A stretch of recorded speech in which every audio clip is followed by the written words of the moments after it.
Shalom saudara, apa kabar? Siap diberkati, amin. Kembali berjumpa dengan saya, Pendeta Mulyawan, menjumpai saudara melalui firman Tuhan, dimanapun saudara berada, apapun keadaan saudara, percayalah, andalkan Tuhan melalui firman-Nya, kita dituntun melalui firman-Nya, kita diberkati. Siap diberkati? Haleluya. Sebelum kita menikmati firman Tuhan, tundukkan kepala kita berdoa. Terima kasih Bapak, kembali kesempatan hari ini Tuhan. Kami boleh menikmati firman-Mu, berbicara kepada setiap kami. Kami butuh firman-Mu, berbicara Bapak. Taruhkan perkataan-Mu di atas mulut bibir hamba-Mu, sehingga sungguh akan menjangkau jemaat-Mu dimanapun mereka berada, apapun kondisi mereka. Saat mereka membuka hati, dilawat oleh firman Tuhan, kesembuhan terjadi, kelepasan terjadi di dalam nama Yesus. Kami serahkan semua ke dalam tangan-Mu. Dalam nama Yesus kami siapkan hati kami semua yang siap diberkati, sama-sama katakan amin. Haleluya. Saudara, mari kembali bersama dengan saya. Kita buka firman Tuhan 2 Tawari 17 ayat 1 sampai dengan 6 ya. 2 Tawari 17 ayat 1 sampai dengan 6. Haleluya. Sudah ketemu semua saudara? Oke, saya bacakan buat saudara. 1. Maka Yosafat anaknya menjadi raja menggantikan dia. Sebagai pemimpin Israel, ia memperkuat dirinya dengan menempatkan tentara di semua kota yang berkubu di Yehuda dan pasukan-pasukan pendudukan di tanah Yehuda serta di kota-kota Efraim yang direbut oleh Asa ayahnya. 3. Dan Tuhan menyertai Yosafat karena ia hidup mengikuti jejak yang dahulu dari Daud bapak leluhurnya dan tidak mencari Baal-Baal. 4. Melainkan mencari Allah ayahnya.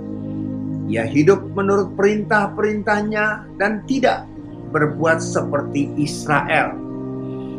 Oleh sebab itu Tuhan mengokohkan kerajaan yang ada di bawah kekuasaannya. Seluruh Yehuda memberikan persembahan kepada Yosafat sehingga ia menjadi kaya dan sangat terhormat. Haleluya. Saudara, kalau saya tanya atau kita seringkali dengar apa yang kita inginkan waktu kita datang kepada Tuhan, selalu jawabannya adalah kita ingin diberkati, kita ingin disembuhkan, kita ingin dilepaskan, kita ingin dipulihkan. Itu adalah jawaban daripada mereka. Tetapi seringkali yang kita lihat adalah mereka tidak mendapatkan seperti apa yang mereka harapkan. Mereka mulai bersungut-sungut, kenapa Tuhan kok aku tidak diberkati? Kenapa Tuhan kok aku tidak dilepaskan? Kenapa aku tidak disembuhkan?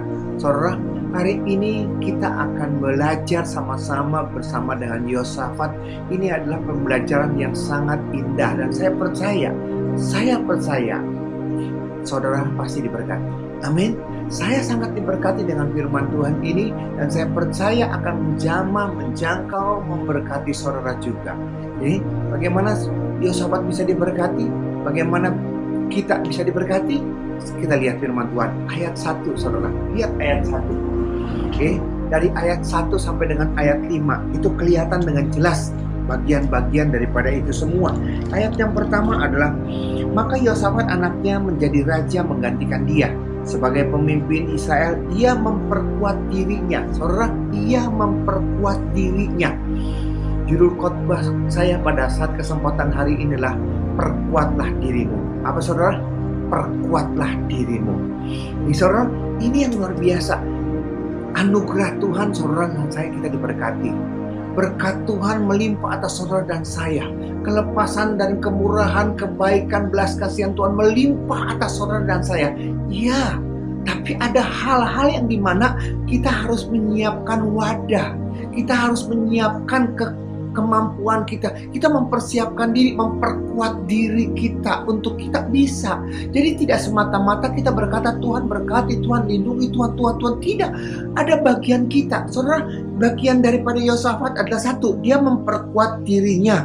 Ya, dia menempatkan tentara di semua kota yang berkubu di Yehuda. Dia. Okay. Dan pasukan-pasukan penduduk di tanah Yehuda, di kota-kota Efraim dan yang dirup oleh Asa ayahnya. Dan Tuhan menyertai Yosafat. Lihat, sesudah dia memperkuat dirinya, menempatkan pasukan-pasukan dan Tuhan berkati dia. Tuhan menyertai Yosafat. Saudara, ada bagian kita, ada bagian Tuhan. Bukan tangan Tuhan kurang panjang, bukan pendengaran kurang tajam, tetapi kita yang tidak siapkan wadahnya. Kita tidak memperkuat diri kita. Lihat ayat kelima. Oleh sebab itu Tuhan mengokohkan kerajaan yang ada di bawah kekuasaan seluruh Yehuda. Memberikan orang-orang seluruh Yehuda memberikan persembahan kepada Yosafat sehingga ia menjadi kaya dan sangat terhormat. Ini tidak kebetulan terjadi. Ayat 5 tidak kebetulan terjadi karena ini berkaitan dengan ayat yang keempat. Apa yang keempat? Dia mencari Allah ayahnya. Ia hidup menurut perintah-perintahnya dan tidak berbuat seperti Israel. Saudara, dan dia tidak mencari Baal-Baal. Itu yang terjadi, saudara. Jadi rahasia untuk kita bisa diberkati, rahasia untuk kita disertai oleh Tuhan dan diperkuat oleh Tuhan adalah satu, saudara. Kita memperkuat diri kita. Sehingga Tuhan mengokohkan segala sesuatu. Ini satu hal yang luar biasa. Seringkali kita menuntut Tuhan, tapi kita tidak mempersiapkan diri.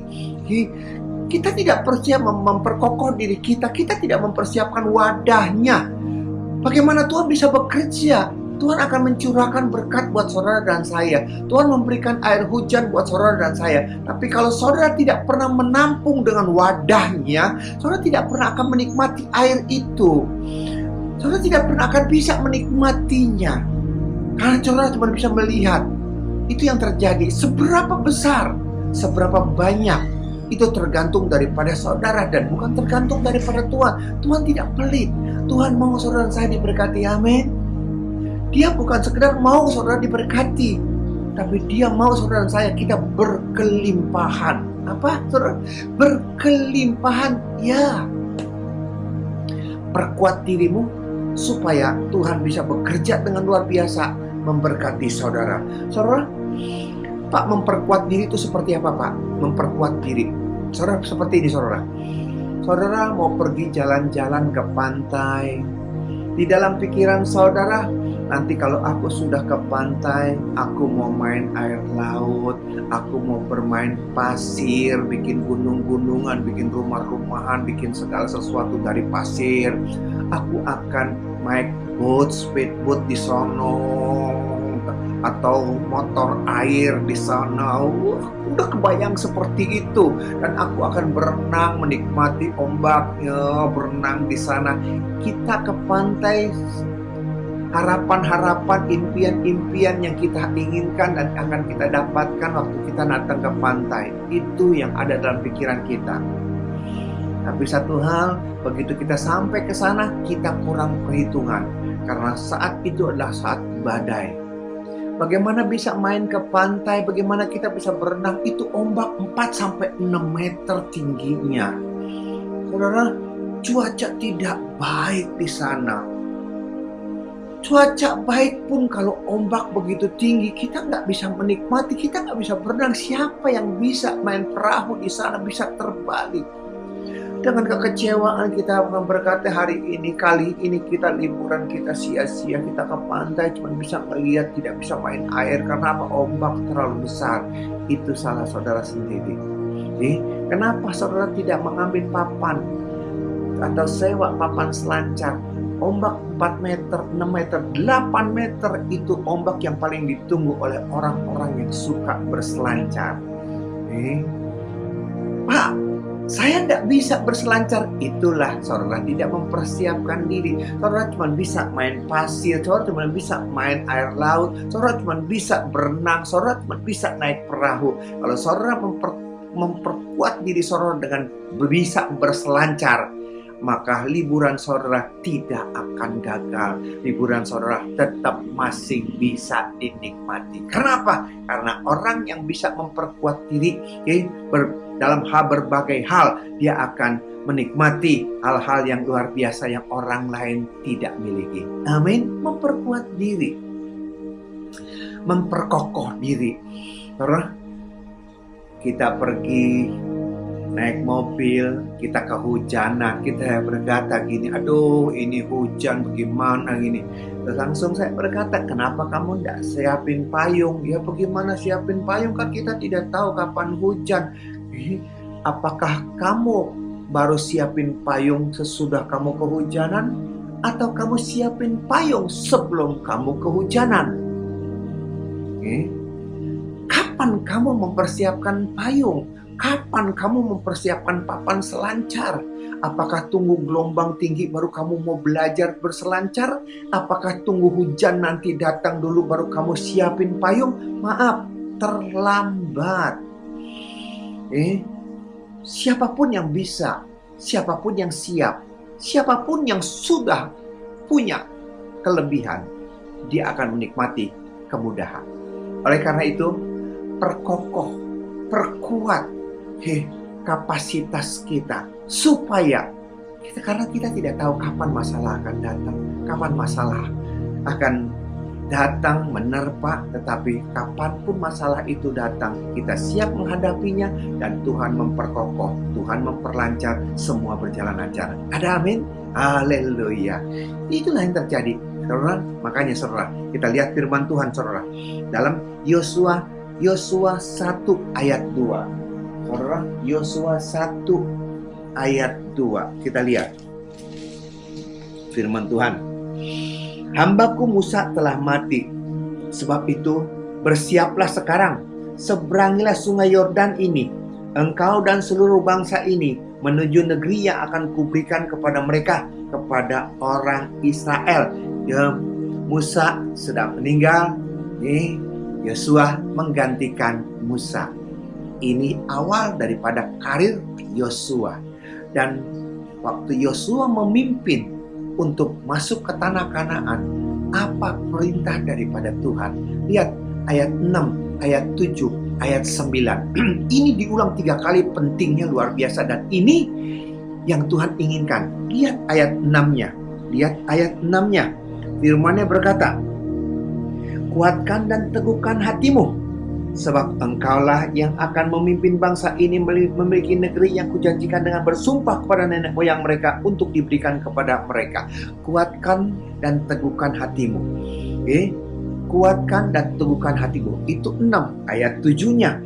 Hanya kuatkan dan teguhkanlah hatimu dengan sungguh-sungguh. Bertindaklah hati-hati sesuai dengan seluruh hukum yang telah diperintahkan kepadamu oleh hambaku Musa. Kuatkan dan teguhkan lagi. Kuatkan dan teguhkan lagi. Ayat 9. Bukankah telah kuperintahkan kepadamu? Kuatkan dan teguhkanlah hatimu. Saudara, ini yang Tuhan inginkan. Tuhan begitu Yosua menjadi pemimpin atas umat Israel, Tuhan tidak berkata, pasukanmu dilatih, pimpin pasukanmu, kumpulkan, latih pasukanmu. Tidak, yang dia minta cuma satu, kuatkan dan teguhkan hatimu. Dan Yosua, bagaimana caranya Yosua menguatkan dan meneguhkan hatinya? Pengalaman dia.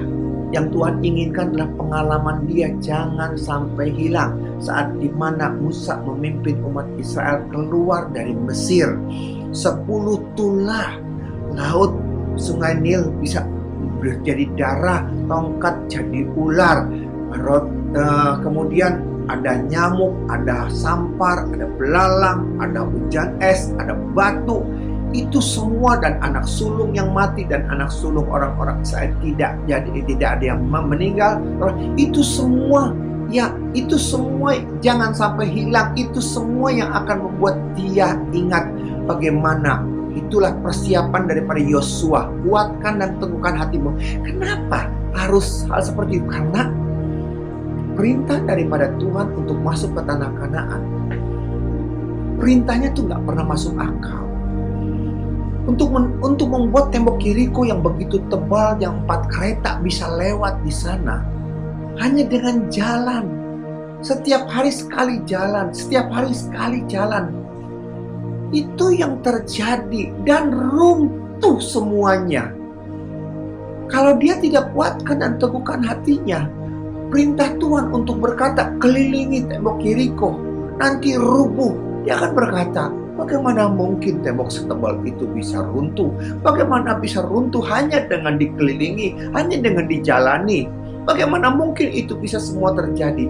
Karena dia sudah punya pengalaman bersama dengan Tuhan. Itu yang dia tanamkan, itu yang dia berkata, kuatkan, teguhkan. Percayalah, Tuhan bekerja luar biasa, di luar nalar, di luar dari pola pikir kita, lebih daripada apa yang bisa kita pikirkan. Itu yang Tuhan kerjakan. Kuatkan, teguhkan, hanya itu saja. Amin. Kuatkan dan teguhkan.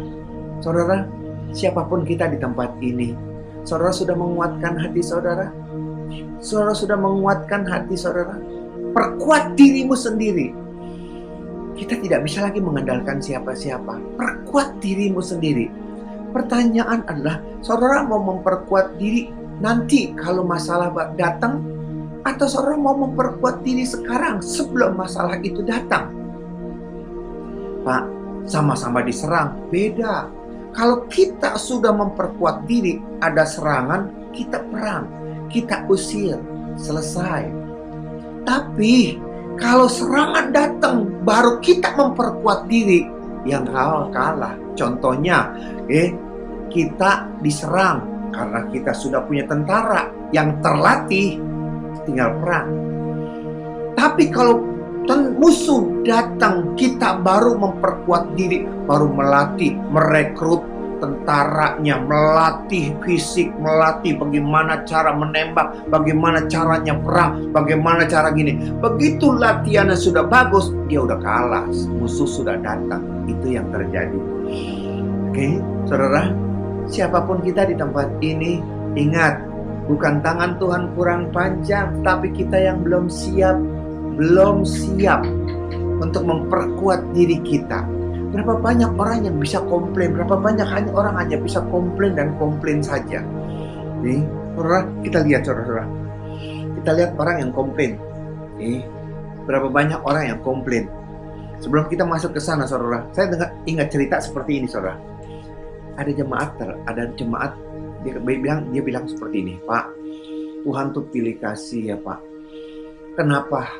Kita sama-sama masuk pegawai, kita sama-sama orang rekrutan baru, kita sama-sama dimulai dari masa percobaan 3 bulan. Tapi Pak, baru 6 bulan Pak, belum sampai 1 tahun Pak, posisinya udah tinggi sekali Pak dia Pak. Kok saya masih tetap jadi pegawai percobaan, masih aja di situ Pak. Baru lulus dari situ Pak, gimana mungkin? Saudara, berapa banyak orang yang melihat hal seperti itu. Yang membedakan adalah kualitasnya berbeda. Coba saudara pikir. Coba saudara, saya percaya kita semuanya bos, amin. Saudara juga bos, amin. Haleluya. Kalau saudara bos dan saudara merekrut 2 pegawai. Pegawai A dan pegawai B. Langsung saudara berkata begini. Coba kamu telepon klien kita yang dari Singapura. Kapan dia datang? Ya? Oke. Dia telepon. Bagaimana? Oh, hari Kamis dia datang Pak. Dan dia bilang nggak usah dijemput. Dia udah ada yang jemput. Oh gitu toh. Ya, udah. Itu si A. Yang tidak naik-naik. Tetap aja jadi pegawai.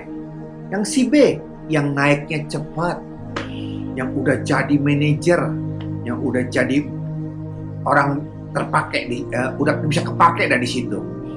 B, kamu telepon orang Singapura, kapan dia datang? Siapa? Oke. Dia langsung datang. Udah, kamu udah telepon orang Singapura? Iya, kapan dia datang? Iya Pak, dia datang dari Singapura hari Kamis Pak. Sama, dia naik pesawat Singapore Airlines. Dia mendarat di sini, dia berangkat di sana jam 12 Pak, tiba di sini jam 1-an Pak, kurang lebih jadi jam 2. Dan dia bilang enggak usah dijemput karena dia udah ada yang menjemput di situ. Karena kan saya tawarkan kepada dia mau dijemput enggak, dia bilang enggak usah karena dia udah ada yang jemput. Terus saya tanya juga, dia nginepnya di mana? Oh, dia nginep di Shangri-La gitu loh. Dan saya tanya, kira-kira kalau misalkan hari Jumat untuk rapat dia bisa atau tidak? Dia bilang bisa Jumat. Kalaupun Jumat rapatnya manjang, dia siapin hari Sabtu dan untuk pulangnya hari Minggu.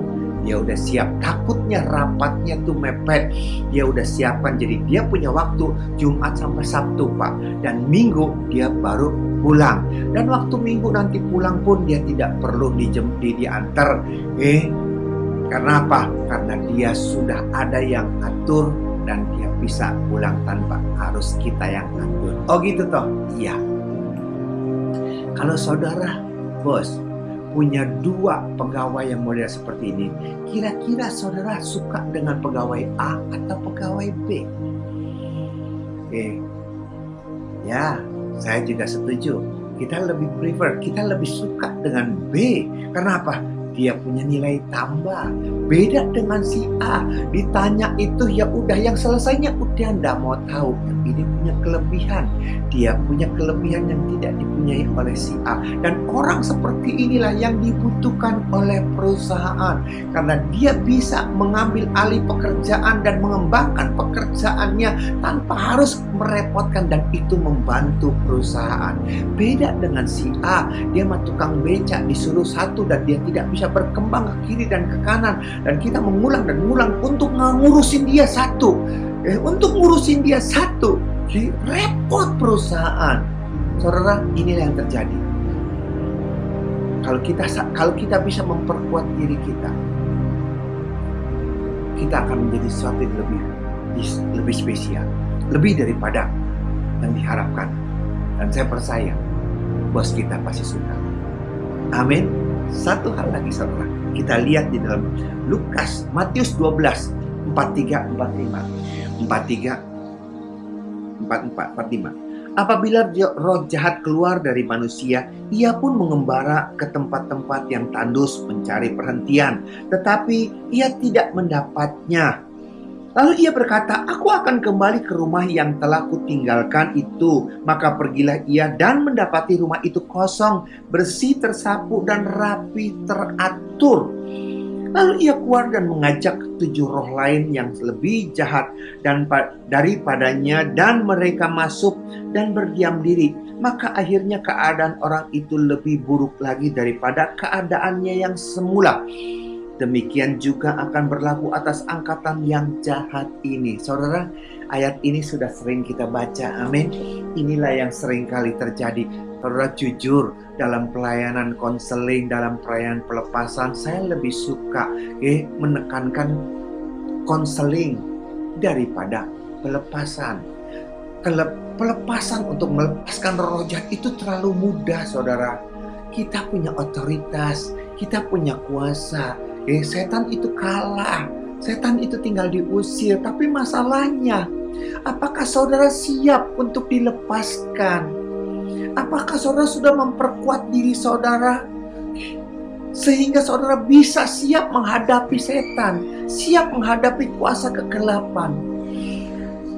Usir setan buat kita itu terlalu mudah. Kita semuanya punya otoritas. Setan, kuasa kegelapan, iblis, kita punya otoritas. Tapi masalahnya, setannya tidak mati. Setan cuma diusir, dan setan itu tidak tahu malu dia. Kita usir dia, dia bisa masuk lagi. Karena dia tidak mati. Pendeta datang mengusir, setannya pergi.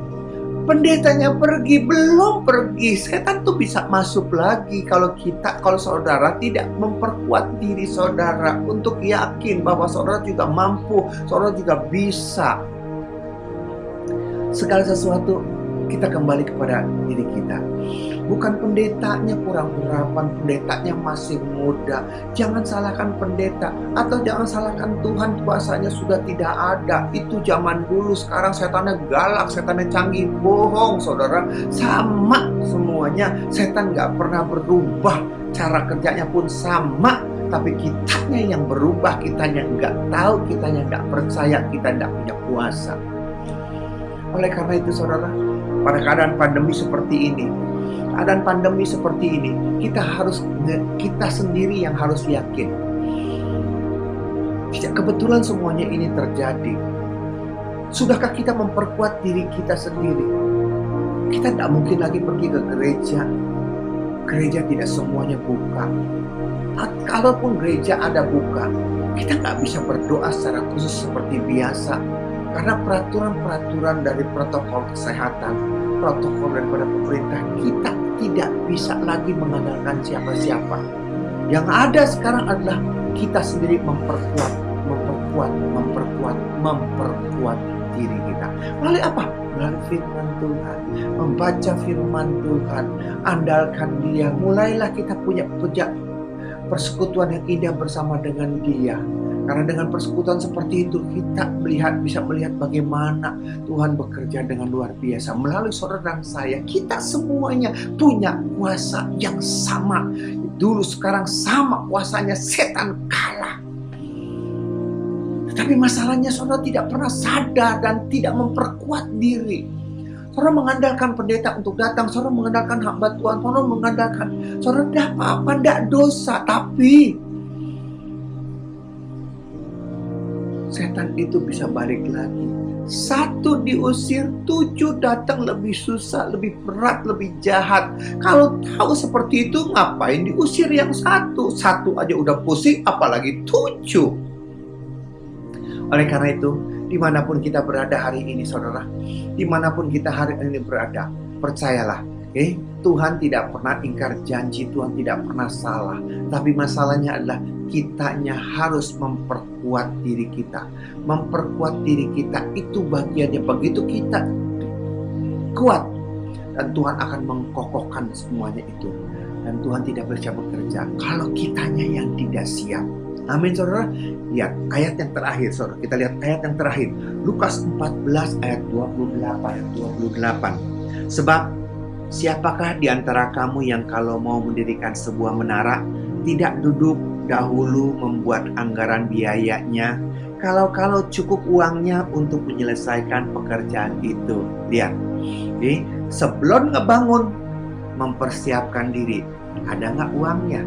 Jangan kita bangun, mau bangun 4 lantai, 5 lantai. Uangnya cukupnya buat cuma 1 lantai. Bagaimana mungkin itu bisa selesai? Bagaimana mungkin itu bisa? Atau saudara berkata, kita berdoa. Saudara mau berdoa seperti apa? Saudara mau berdoa seperti apa? Doa supaya bangunnya berjalan lancar. Siap, Tuhan akan bekerja. Bangunan akan lancar, sukses, berhasil. Tapi saudara, bagian saudara adalah uangnya ada tidak? Cukup atau tidak? Pak, nanti tergantung dari Tuhan. Oke, kalau tergantung juga sama Tuhan, jangan ngebangun dulu. Berdoa dulu untuk keuangan Tuhan cukupkan. Tuhan mampukan. Tuhan supaya semuanya cukupkan. Kirimkan berkat. Satu-satu dulu seperti ini. Jangan ini belum jalan, melangkah udah masuk ke sana. Itu namanya kita mencobai Tuhan. Nanti jadinya saudara yang kecewa. Kenapa Tuhan tidak sertai bangunanku? Kenapa Tuhan tidak sertai? Kenapa ini jadi berantakan? Kenapa stop? Saudara, masalahnya adalah saudara tidak memperkuat diri saudara dulu. Saudara sudah maju perang ke sana, saudara akan rugi, saudara akan kalah di sana. Oleh karena itu, saudara, siapapun kita di tempat ini, Tuhan mau memberkati saudara dan saya. Amin. Tetapi bagian saudara dan saya ada satu, memperkuat diri kita. Memperkuat diri kita itu bagian kita. Kemudian baru Tuhan akan mengokohkan segala sesuatu sehingga berjalan dengan lancar.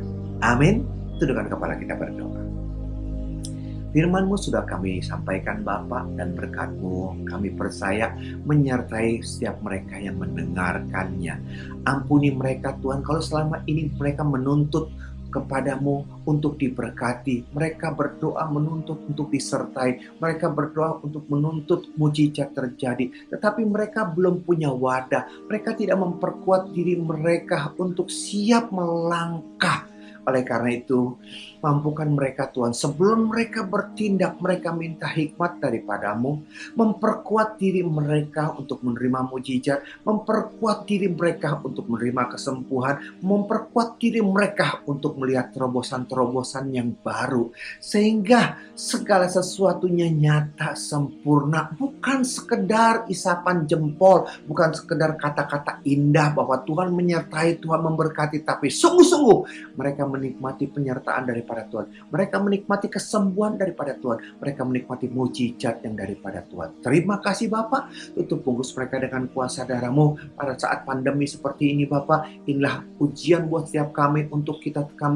terus memperkokoh, memperkuat diri kita menghadapi hari lepas hari bersama dengan Tuhan dan melihat kemenangan yang sudah Tuhan siapkan buat setiap mereka yang mengandalkan Tuhan. Haleluya.